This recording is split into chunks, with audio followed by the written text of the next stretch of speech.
Hello, പുതിയൊരു വീഡിയോയിലോട്ട് എല്ലാവർക്കും സ്വാഗതം. അപ്പോൾ ഇന്നത്തെ നമ്മുടെ വീഡിയോ കടല കൃഷിയെ കുറിച്ചാണ്.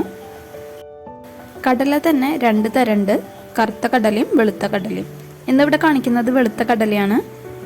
ഇതിൻ്റെ പൂക്കൾക്ക് പർപ്പിൾ നിറാണ്, കറുത്ത കടലയുടെ പൂക്കൾക്ക് വെളുപ്പ് നിറാണ്. ഇത് നോർത്ത് ഇന്ത്യയിലൊക്കെ ചന എന്നാണ് അറിയപ്പെടുന്നത്. ഇംഗ്ലീഷിൽ ചിക്ക് പീസ് എന്നാണ് ഇതിൻ്റെ പേര്. കടല ഒരു ശൈത്യകാല വിളയാണ്. ധാരാളം മാംസ്യം അടങ്ങിയിട്ടുള്ള ഒന്നാണ് കടല. ഇതിന് പുറമെ ശരീരത്തിന് ആവശ്യമായ കാർബോഹൈഡ്രേറ്റ്, കാൽസ്യം, ഇരുമ്പ് ഇതൊക്കെ കടലയിൽ അടങ്ങിയിട്ടുണ്ട്. കടല കൃഷി ചെയ്യുമ്പോൾ നമുക്ക് ഇതിൻ്റെ ഇലകളും വിളവെടുക്കാവുന്നതാണ്. അത് വെച്ച് നമുക്ക് തോരനും കറിയൊക്കെ വയ്ക്കാം. തണവുള്ള കാലാവസ്ഥയാണ് കടല കൃഷിക്ക് ഏറ്റവും അനുയോജ്യം. അതുകൊണ്ട് തന്നെ ഒക്ടോബർ നവംബർ മാസങ്ങളിലൊക്കെ ആയിട്ട് കൃഷി ചെയ്യുന്നതായിരിക്കും കൂടുതൽ നല്ലത്.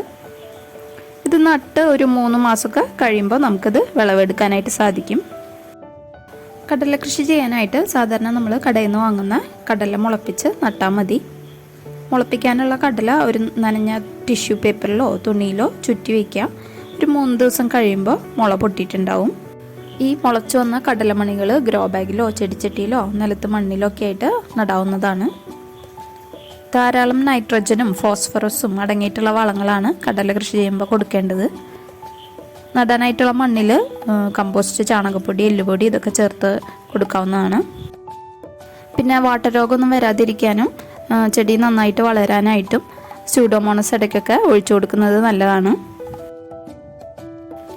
ഒരു 3 മാസമൊക്കെ കഴിയുമ്പോഴേക്കും ഇതിൻ്റെ ഇലകളൊക്കെ ബ്രൗൺ നിറത്തിലോട്ട് മാറിയിട്ടുണ്ടാവും.